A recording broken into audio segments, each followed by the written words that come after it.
La Asamblea escuchará un discurso del primer ministro de la República Islámica de Pakistán, Su Excelencia Imran Khan. Pido protocolo que acompañe a Su Excelencia. Tengo el gran placer de dar la bienvenida al señor primer ministro de la República Islámica de Pakistán, a quien invito a dirigirse a la Asamblea General.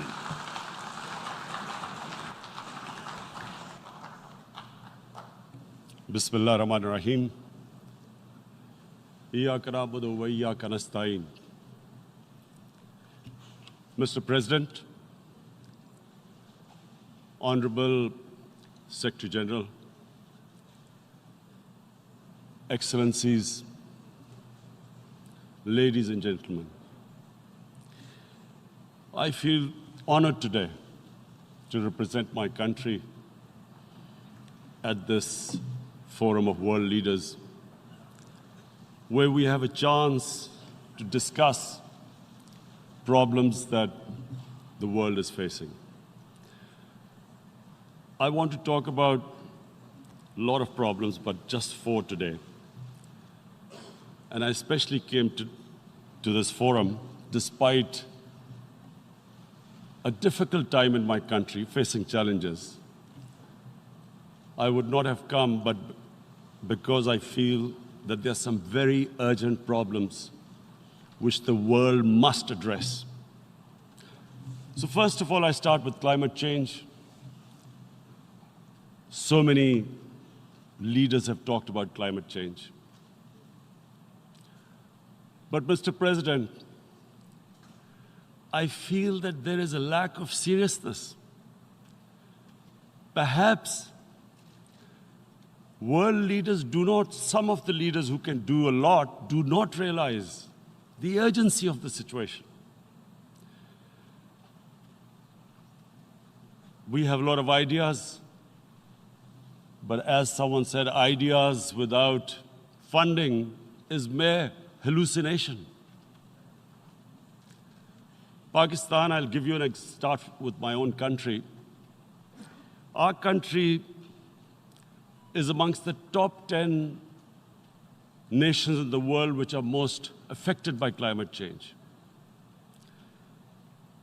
We depend upon our rivers. We are mainly an agricultural country. And 80% of the water in our rivers comes from our glaciers. The glaciers, not just on the Pakistani side, even India. The 80% of the water in Ganges and the Indian rivers also comes from the glaciers, from the Himalayan glaciers, Karakoram, Hindu Kush. And these glaciers are melting at quite a rapid pace. We detected already 5,000 glacial lakes in our mountains. And if this keeps going, if nothing is done, we are scared that humans are facing a huge catastrophe.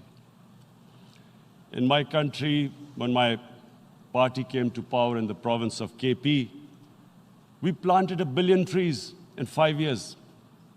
Now we've set ourselves a target of 10 billion trees in Pakistan. Idea being to counter the effects of global warming. But one country cannot do anything. This has to be a combined effort of the world. My optimism comes from the fact that the Almighty has endowed humans with great powers. We can do anything, provided our survival instinct is stirred up. And this is really what I hope that the United Nations will take a lead in this. There must be more emphasis. Richer countries must be pushed. Countries that are responsible for greenhouse gas emissions. They must be pushed because our country contributes minuscule amount to greenhouse gases. So I feel that the United Nations must take leadership in this. My second issue for me right now is even more critical. Mr. President, every year, billions of dollars leave the poorer countries and go towards rich countries. Billions of dollars siphoned off by the ruling elites of the developing world. And they find their way into Western bank accounts, offshore accounts, tax havens, expensive properties hidden behind companies bought in Western capitals. Mr. President, this is devastating the developing world. This is causing more poverty, deaths. It's impoverishing the developing world. The difference between rich and poor countries is growing because of this. Money laundering, which happens because money leaves the poorer countries into rich countries, is not treated the same as, for instance, money from drugs or terror financing. The seriousness which terror financing and money from drugs, the way it is treated, it's not the same. The way the poor countries are being plundered by their elites. It's not happening. In my country, when I took charge of our government a year back, in the 10 years preceding that, our total debt went up 4 times. The debt we had accumulated in 60 years, just in 10 years, it went up 4 times. As a result, the total revenue we collected in 1 year, half of it went into debt servicing. How are we going to spend money on our human beings, 220 million people, when half the money is going into debt servicing? Because our country was plundered by the elites, the ruling elite. And easily they could get the money out. And when, Mr. President, we located properties in Western capitals bought by this money through corruption and money laundering, located the properties of these corrupt leaders, we find it so difficult to retrieve it. That money, if we retrieved that money, we could spend on our human beings. But it's so difficult. The laws protecting these criminals. We do not have the sort of money to have expensive lawyers and spend millions and millions of dollars. We need help from the rich countries. And Mr. President, it's critical. The rich countries must show political will. They cannot allow this to happen. How can the poor countries spend money on human development, which the United Nations asks, SDG? How are we going to do it when this money can easily leave our countries? So, unless the rich countries intend to build walls to stop economic refugees coming as we see right now, they must take action. They must take action now. It must be a deterrent. Corrupt ruling elites should not be able to take money out easily and park it into foreign bank accounts and into these properties abroad. And I never understand why. Why do we have these tax havens? Why is this allowed? Why shouldn't rich people pay taxes? Why is it legal to have these tax havens where you have these secret accounts? Because, the world is changing. The population of the world is growing. Sooner or later, you're going to have a crisis if the poor get poorer and the rich get richer. There is going to be a crisis sooner or later. So this is my second point. I hope that the United Nations takes a lead in this. It involves the IMF, the World Bank, Asian Development Bank. They must find a way of stopping this plunder of the developing world. My third point is Islamophobia. There are 1.3 billion Muslims in this world. There are millions of Muslims living in other countries, European countries, and the US as minorities. Islamophobia, since 9/11, has grown at a pace where it is alarming. Human communities live together. There should be understanding amongst them. But Islamophobia is creating a division. Muslim women wearing hijab, it's become an issue. It's become an issue in some countries. Hijab is some sort of a weapon. A woman can take off her clothes in countries, but she can't put on more clothes. How is this happening? Because of Islamophobia. And how did this Islamophobia start? After 9/11. And why did it start? Because certain Western leaders equated terrorism with Islam. Islamic terrorism. Radical Islam. What is radical Islam? There is only one Islam. And that is the Islam we follow of Prophet Muhammad sallallahu alaihi wasallam. There is no other Islam. Radical Islam, Islamic terrorism, what message did they send to people in the West? And why is there Islamophobia? How is a person in New York, in the Midwest, in the US, in European capital, how is he going to distinguish between who is a moderate Muslim and who's a radical Muslim? Because terrorism has nothing to do with any religion. This Islamic terrorism, Islamic radicalism, and sadly used by leaders, this has been the main reason for this Islamophobia.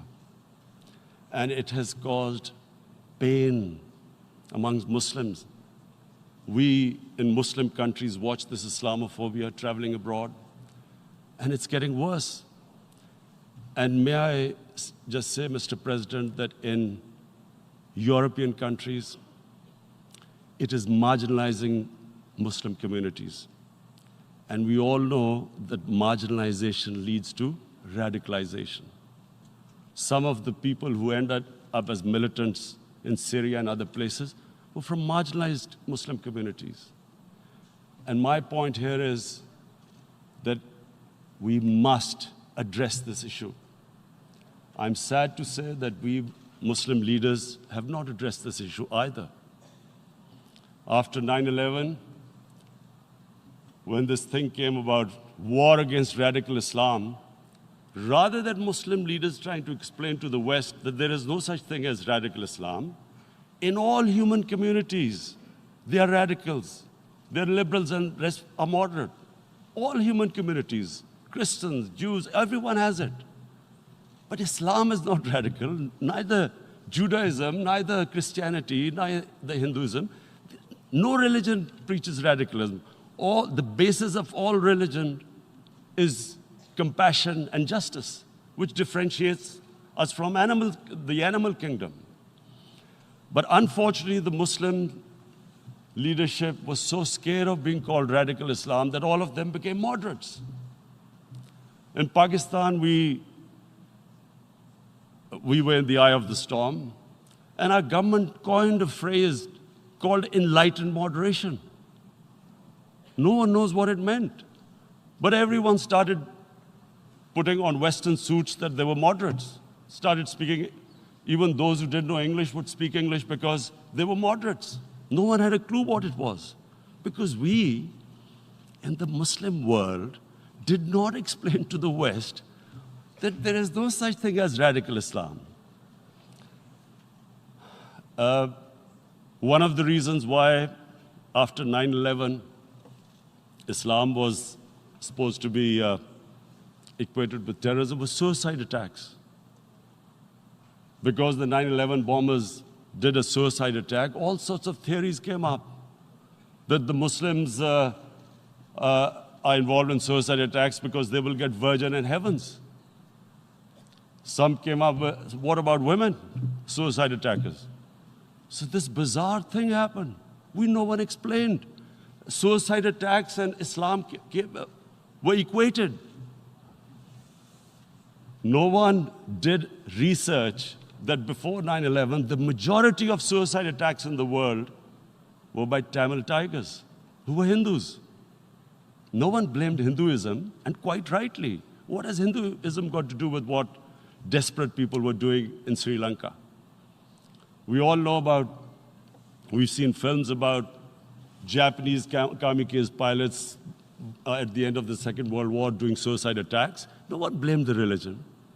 But here we were trying to prove we were moderates and not explaining to the West. But the most important thing I wanted to say here today, in explaining this Islamophobia, Mr. President, and I feel it's very important because I've spent, because of I played professional sport in England, I spent a lot of time there. So I know how the Western mind works and how West views religion. So where the misunderstanding about Islam came. And one of the reasons it caused Islamophobia. That was,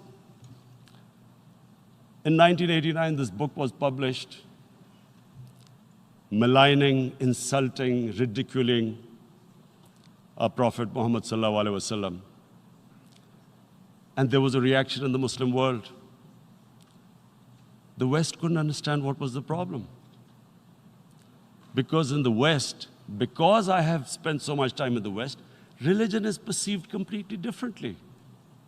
They don't look upon religion like we do.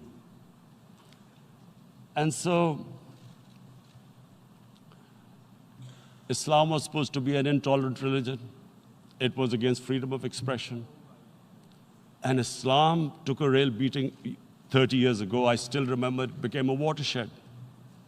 And every 2 or 3 years, someone would malign our Prophet, peace be upon him. There would be a reaction by the Muslims. And again, it was Islam, an intolerant religion. Again, this time, I blame a certain section of the people in the West who deliberately provoked this, knowing the impact it would have. But the majority of the people in the West didn't understand.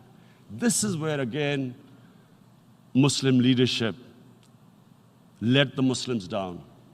We should have explained to them what our Prophet, peace be upon him, means to us. So in 1 minute, I'll try and explain what he means to us. Our Prophet was the witness to the divine book, the Holy Quran. The Holy Quran is the book of guidance for Muslims, and the Prophet's life was living the Quran. He was an example of what the Quran guided us to be. So he is the ideal we all try to get to. The Prophet created the state of Medina, the first state in Islam.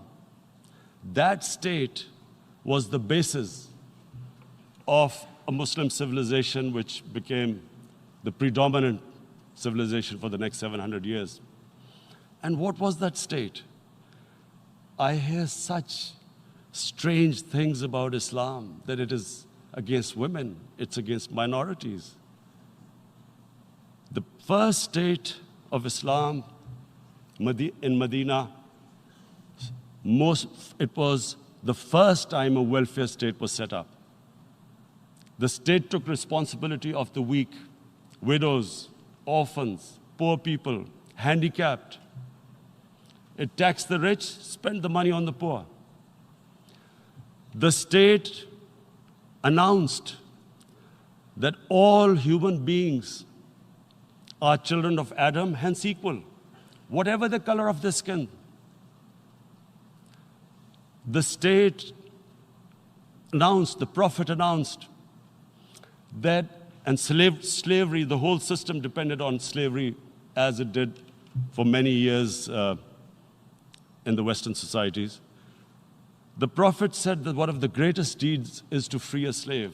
But because the society depended on slavery, he said, but if you have to, treat them as an equal member of the family. And as a result, something happened in a Muslim world which hasn't happened in any other civilization. Slave dynasties appeared. Slaves became kings. The Mamluks, slaves who ruled Egypt. In India, there were slave dynasties. And then, with minorities, again, you hear that Islam is supposed to be against minorities. Let me just make this clear. In Islam, the Prophet announced that everyone was free to practice his religion. It was a sacred duty to protect the places of worship of all religions. He announced that every person is equal in front of law, whatever his religion or his color. And this incredible case, and I always quote this, that the fourth Khalifa, the head of state of Medina, he lost a court case against a Jewish citizen. So, number one, it showed there was a rule of law, no one was above law. And number two, that a Jewish citizen was an equal citizen. So, Mr. President, when a Muslim society is unjust to its minorities, it is going against the religion of Islam and our Prophet, peace be upon him. So, it is important to understand this. The Prophet lives in our hearts. When he's ridiculed, when he's insulted, it hurts. As we human beings understand one thing, the pain of the heart is far, far, far more hurtful than physical pain. And that's why the Muslims react. And I always thought that if I ever had the stage, I would try and explain this to the world community, especially to the Western community, because having lived in the Western community, people didn't understand this. When I first went as a teenager to England, there was a comedy film on Jesus Christ. It's unthinkable in Muslim societies. So we need to explain that, look, in a human community, we must be sensitive to what causes pain to other human beings. We have, in the Western society, and quite rightly, the Holocaust is treated with sensitivity because it gives the Jewish community pain. That's all we ask, that do not use freedom of speech to cause us pain by insulting our Holy Prophet. That's all we want. And now, the number fourth point, Mr. President, and this is the most critical point, is the reason why I especially came here. It is about what is happening in Kashmir. Before I go on this, I want to make one thing clear, that when we came to power, my first priority was that Pakistan would be a country which will try its best to bring peace. We had been through this war on terror. We joined the United States war on terror after 2001. And Pakistan went through one of its worst periods where 70,000 Pakistanis died and over 150 billion was lost to our economy. And Mr. President, I opposed the war because in the 80s, Pakistan had joined the Western countries in what was the freedom struggle then in Afghanistan against the Soviets. And it was funded by the Western countries. These mujahideen groups, which were treated in guerrilla warfare, were trained by Pakistan Army, funded by the Western countries, and especially US, and they waged what was a freedom struggle in Afghanistan. The Soviets called them terrorists. We called them freedom fighters. 1989,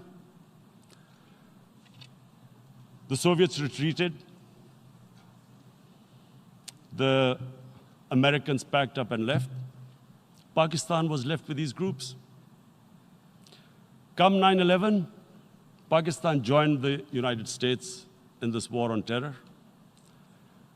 And now our government was supposed to, the reason why I opposed joining this war, because here we had indoctrinated them in jihad, meaning freedom struggle against foreign occupation. Now, because we had joined the US, and the US had occupied Afghanistan, now we were supposed to tell them that, no, this is not freedom struggle and jihad, it's terrorism. So that's why I tried to tell then government that, stay neutral because you will have leverage over them. You will be able to control them. But if you join them, you become collaborators and they will attack you, which is what happened. They turned against us. We went through a nightmare. 70,000 people killed in a war we had nothing to do with. No Pakistani was involved in 9/11. Taliban were in Afghanistan. Al-Qaeda was in Afghanistan. What had we to do with it?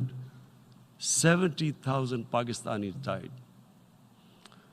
So when we came to power, we decided that we would dismantle what was left of these groups. And this decision was taken not just by us, but by all the political parties in Pakistan. Unfortunately, they didn't implement it. So we came to power, we decided to implement it, and we dismantled whatever was left of the groups. And I know that India keeps accusing us that there are these groups there. I would like the United Nations to send observers, see for themselves what we've done. No Pakistani government would have dared to do this because it would have created strife. But we decided that there would be no militant organizations in Pakistan. So I need to give you this background and to what I'm going to say later on. And secondly, we started mending fences. I invited the Afghan president. We developed a relationship with Afghanistan. We had problems with Iran. We mended fences there. And then India. Now let me just give you a little background about my relationship with India. Because of cricket, and cricket being it's a passion in the subcontinent, I had great following in India. I have friends in India. And I loved going to India. So immediately, when my party came to power, the first thing we did was to immediately reach out to India. And I spoke to President Modi and I said, look, we have similar problems. Climate change, poverty, let's get together. Let's resolve our differences through trade. Let's build a relationship on trust. Prime Minister Modi told me that, there were terrorist attacks from Pakistan. I said, we have problems with you. There are terrorist attacks which we know are instigated by India in Balochistan.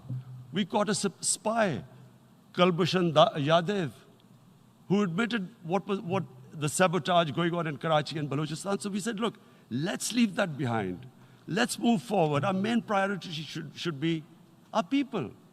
The highest number of poor people live in the Indian subcontinent. Unfortunately, didn't make any headways. Our foreign ministers were supposed to meet on this in the UNGA last year. India canceled it. We thought that it's their election coming up. It's a nationalist, ultra-nationalist party. It doesn't want to cozy up to Pakistan. So we thought, okay, we'll wait till the elections. Meanwhile, a 20-year-old Kashmiri boy, whose father said was radicalized by the security forces in Kashmir, blew himself up on an Indian convoy. Immediately, India blamed us. I spoke to the Indian public on television. I said, if you give us any iota of proof, we will immediately take action, because we've clamped down on these groups. Rather than sending us any proofs, they sent their jets in, they bombed us. We retaliated.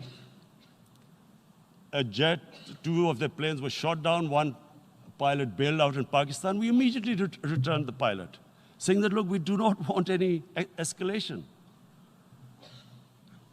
Rather than taking that as a peace gesture, the entire campaign, almost the entire campaign of Mr. Modi in the election was how he had taught Pakistan a lesson that jets had killed 350 terrorists.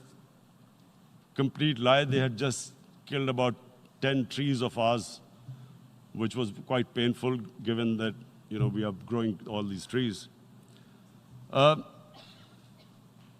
He then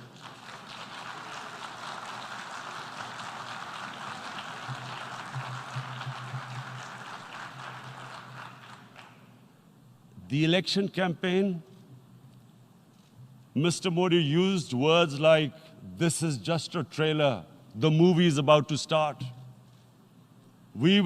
I went into Pakistan and taught them a lesson. This was the election campaign.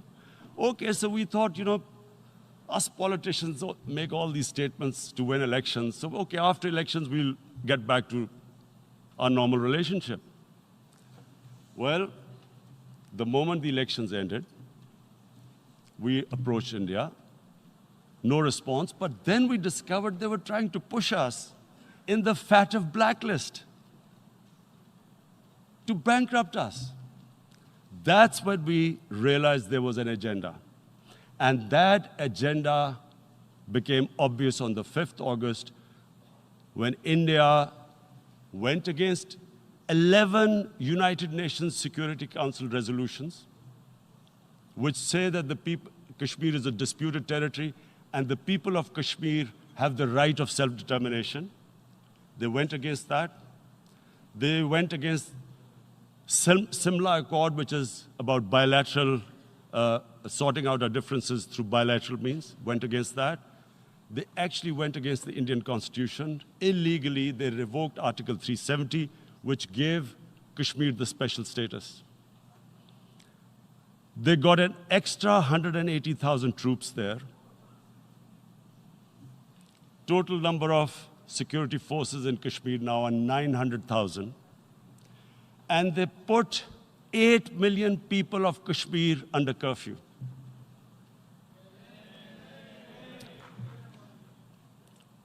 Mr. President,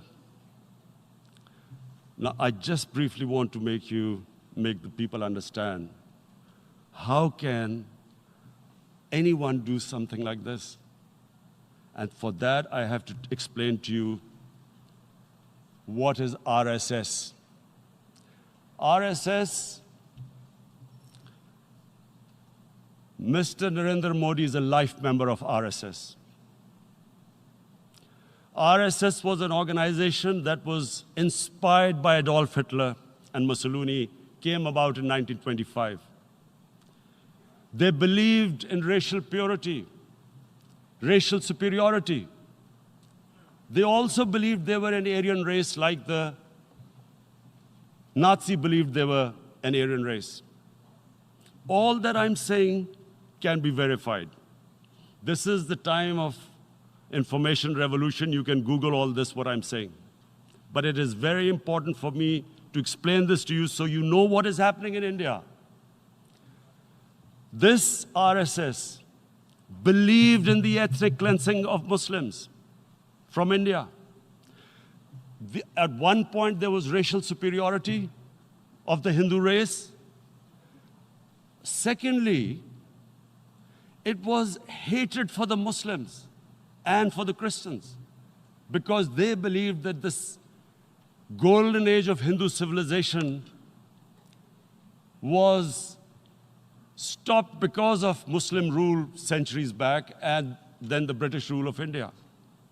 So it was racial superiority and hatred for Muslims and Christians. This is openly stated. You look at the founding fathers of RSS, Golwalkar and Savarkar. Just Google them and you'll find out.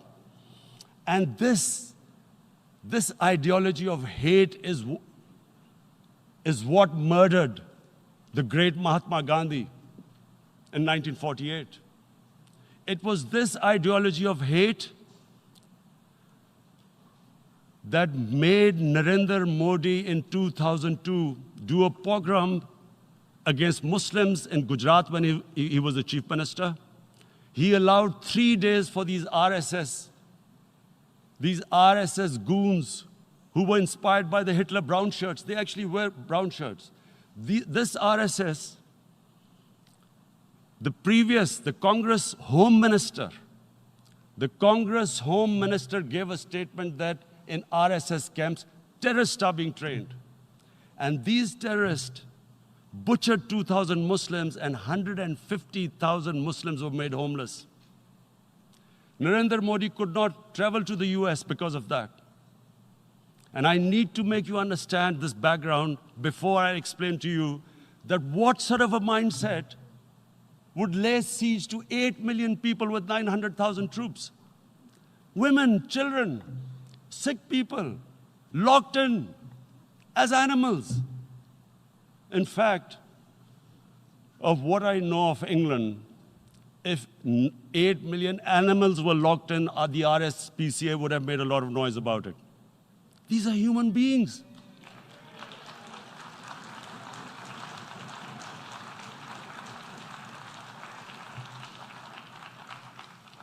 And Mr. President, what comes with racial superiority, these illusions of Aryan superior race, is arrogance. The two go together.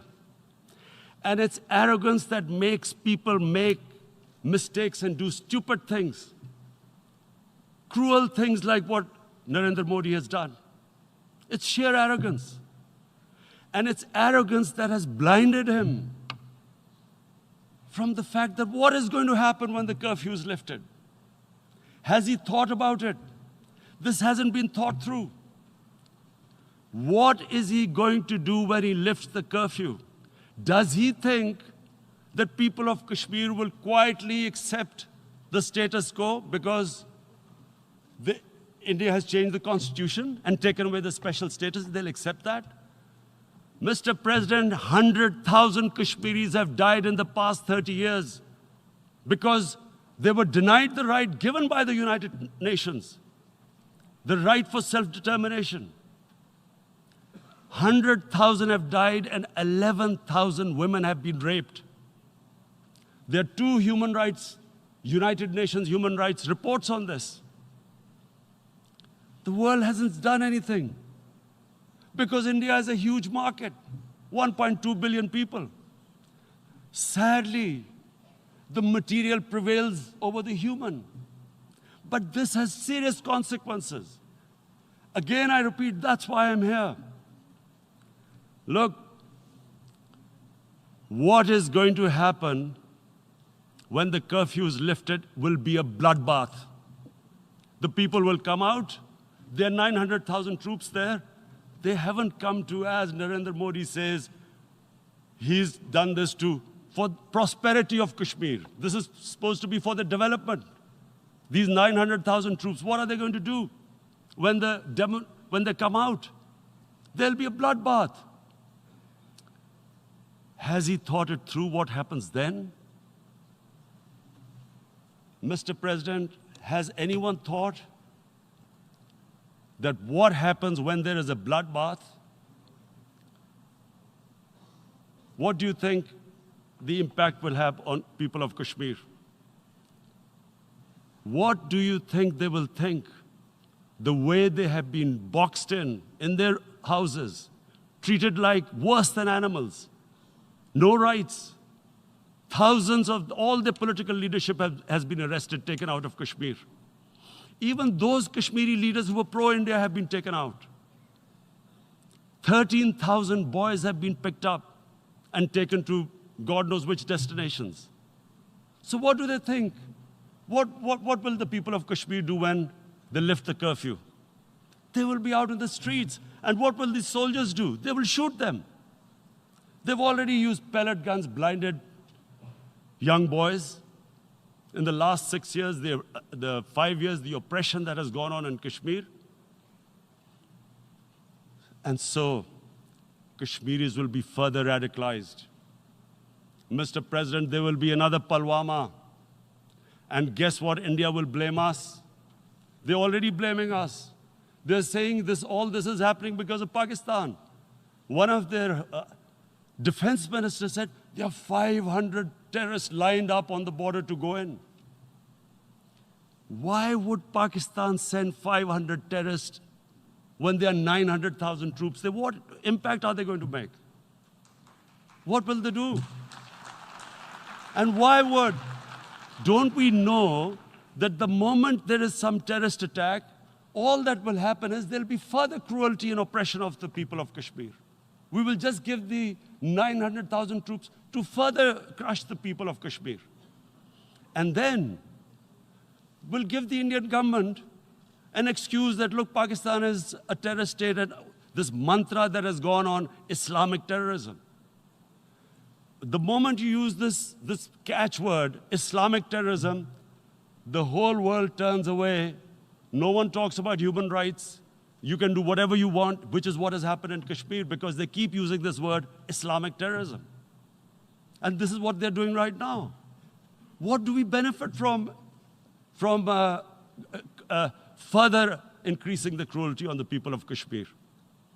And why would we want this? But there is no other narrative left for India. As when they lift the curfew, whatever happens, Pakistan will be blamed, and there is always a danger of another Pulwama.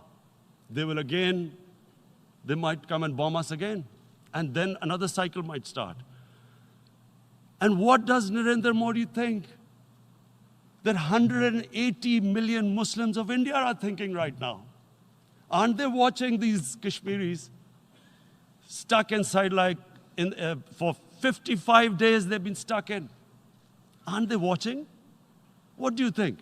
Don't you think that the Muslims will be radicalized in India? And I'm talking about 180 million people. And when they get radicalized, there will be some incident in India somewhere down the line. Again, we will be blamed. And I'm warning you right now, again, we will be blamed. And Mr. President, what about 1.3 billion Muslims who are watching this? And they know that it is only happening in Kashmir because they're Kashmiri Muslims. This is not happening to Kashmiri Hindus. They know that this is happening because of their religion. So what do you think they will be thinking?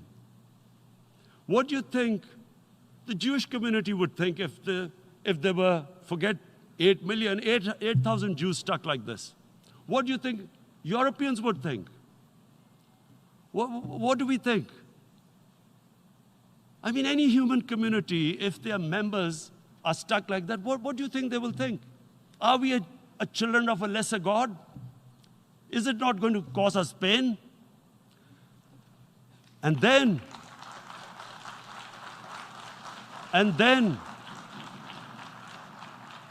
I'll tell you what will happen. People will, in the 1.3 billion Muslims, someone will pick up arms. I know we've been brought up with films, Western films. This good, decent guy doesn't get justice. he decides to pick up a gun and start seeking justice. There was a film made in New York, famous film called Death Wish. This guy gets mugged by and his family, his wife gets killed or something. He can't get justice. He picks up a gun and he goes around shooting muggers. And the whole cinema cheers him on. So what do you think the Muslims are thinking right now?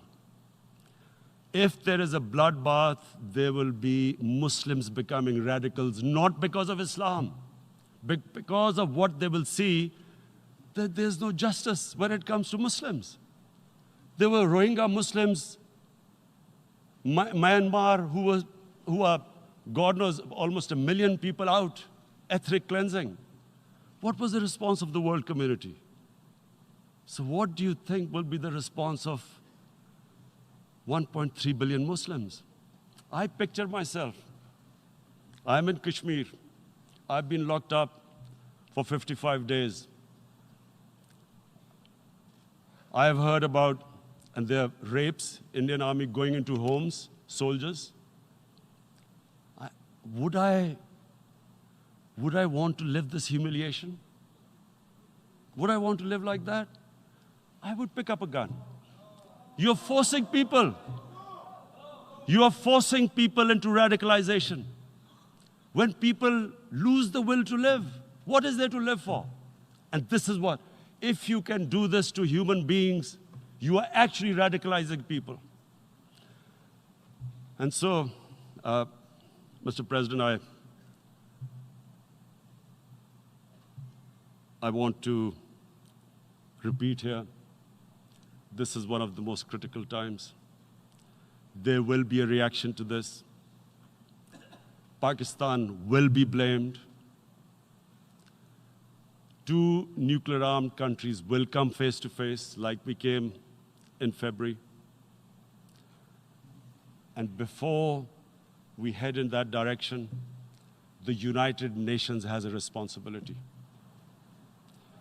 This is why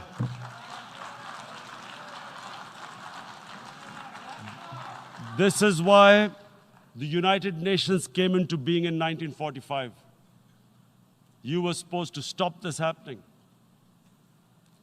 I feel we are back to 1939, Munich. Czechoslovakia has been taken, annexed. What is the world community going to do? Is it going to appease a market of 1.2 billion, or is it going to stand up for justice and humanity?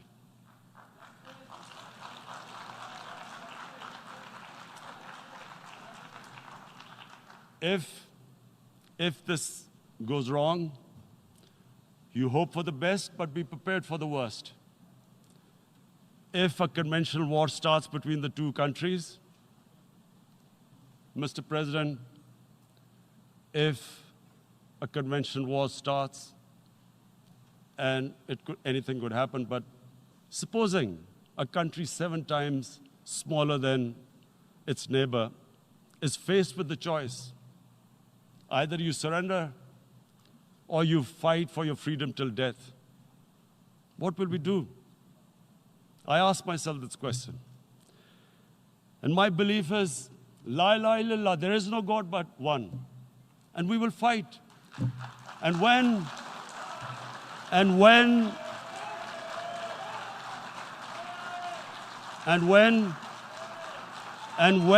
a nuclear-armed country fights to the end, it will have consequences far beyond the borders. It will have consequences for the world, which is why I repeat I'm here. Because I'm warning you, it's not a threat. It's a fair worry that where are we headed? And I've come here to tell the UN, you've got to, this is a test for the United Nations. You are the one who guaranteed the people of Kashmir the right of self-determination. They are suffering because of that. And this is the time. This is the time not to appease like in 1939 appeasement took place. This is the time to take action. And number 1 action must be that India must lift this inhuman curfew, which has lasted for 55 days. It must free all political prisoners, and especially those 13,000 boys that have been picked up. Parents don't know where they've disappeared. And then the world community must give the people of Kashmir their right of self-determination. Thank you.